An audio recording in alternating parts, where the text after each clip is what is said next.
గోతి నుండి పడిన నాదు, గోతి నుండి పైకి లేవనెత్తినావు. భజన చేయుచు భక్త పాలక ప్రస్తుతింతు నీ నామమును. ఎంత ప్రేమ, ఎంత దయ, ఎంత కృప యేసయ్య నీకు.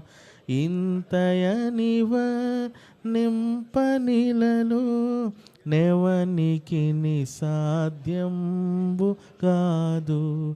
భజన చేయుచు భక్త పాలక ప్రస్తుతించు నీ నామమును.